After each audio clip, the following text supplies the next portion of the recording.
যে দেখতে পাচ্ছেন এই রান্নাঘরের টেবিলটা, এই পুরোটা এই কাজগুলো করেছে। এই যে দেখতে পাচ্ছেন, এই যে এটা পুরোটা রান্নাঘর। এই যে দেখতে পাচ্ছেন, এই যে দেখুন পুরোটাই এই কাজগুলো করেছে। প্রত্যেকটা এই কাজগুলো আপনার করা হয়েছে নিজে হাতে, এসব টোটাল কাজগুলো করেছে। আর এই যে দেখতে পাচ্ছেন এই যে মার্বেলের কাজগুলো, এটা টোটালি করা হয়েছে। এই যে দেখুন, এই যে দেখুন এগুলো টোটাল আপনার এই কাজগুলো করা হয়েছে। তো কীরকম লেগেছে কাজটা, তো ভালো লাগলে লাইক শেয়ার আর কমেন্টটা করে দেবেন। আর সবসময় ফলো ব্যাকটা ভুলবেন না, ফলো ব্যাকটা করে দেবেন।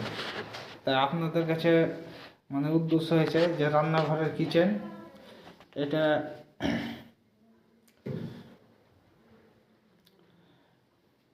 26, তার মানে 30 ইঞ্চি আপনার এটা প্রয়োজন। মানে 30 ইঞ্চির উপরে এই হাইটটা করা যাবে না রান্নাঘরের। এই যে দেখতে পাচ্ছেন এই হাইটটা 30 ইঞ্চি। এই যে এখানে দেখতে পাচ্ছেন আপনার এখানে দেখতে পাচ্ছেন 29 ইঞ্চি আছে। আর এটা গ্রেনেড বসার পরে আপনার 30 ইঞ্চি পারফেক্টটা দাঁড়াবে। তো এই 30 ইঞ্চি পারফেক্টটা দাঁড়াবে।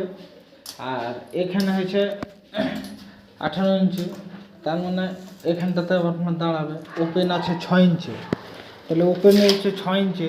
এবার কত মিস্ত্রি কী করে আপনার 6 ইঞ্চি হাইটটাকে আরও হাইট করে দেয়। তাহলে ওইটা হাইট করে দিলে এবার এখানে আপনাকে দেখাচ্ছি যে জায়গাটাতে 6 ইঞ্চি, এই 6 ইঞ্চি ওপেনটা এতটা বসলো। এবার কড়াইতে রান্না টান্না করবে, এবার চুলা গেলে এবার থাকবে, এবার কী করে এই করবে। আর এখান থেকে আপনার হাইটটা হয়ে গেলে রান্নার অসুবিধা, যারা একটু জ্ঞানা মানুষ আছে তাদের রান্না করার অসুবিধা, তারা করতে পারবে না, জিন্দেগি পারবে না। তাহলে আপনাকে এই প্রতিনিয়ত আপনাদেরকে দেখাবো যারা কিচেনে কাজ করবেন। আর যারা ঘর মালিক আছেন তারা এই ভিডিওটা দেখে লাইকটা শেয়ারটা করবেন আর ফলোটা দিয়ে দেবেন। ফলোটা দিলেই আপনার টোটাল কিচেনের এই পাথরের কাজগুলো দেখতে পাবেন। এগুলো সবই করেছি। এই যে দেখুন ডাইনিংয়ে টোটাল সব করা আছে। এই যে দেখতে পাচ্ছেন টোটালি সব কাজ করা আছে। এই যে দেখুন এসব কাজগুলো আমি নিজে করেছি, আর এইসব ডাইনিংয়ে নিজে করেছি।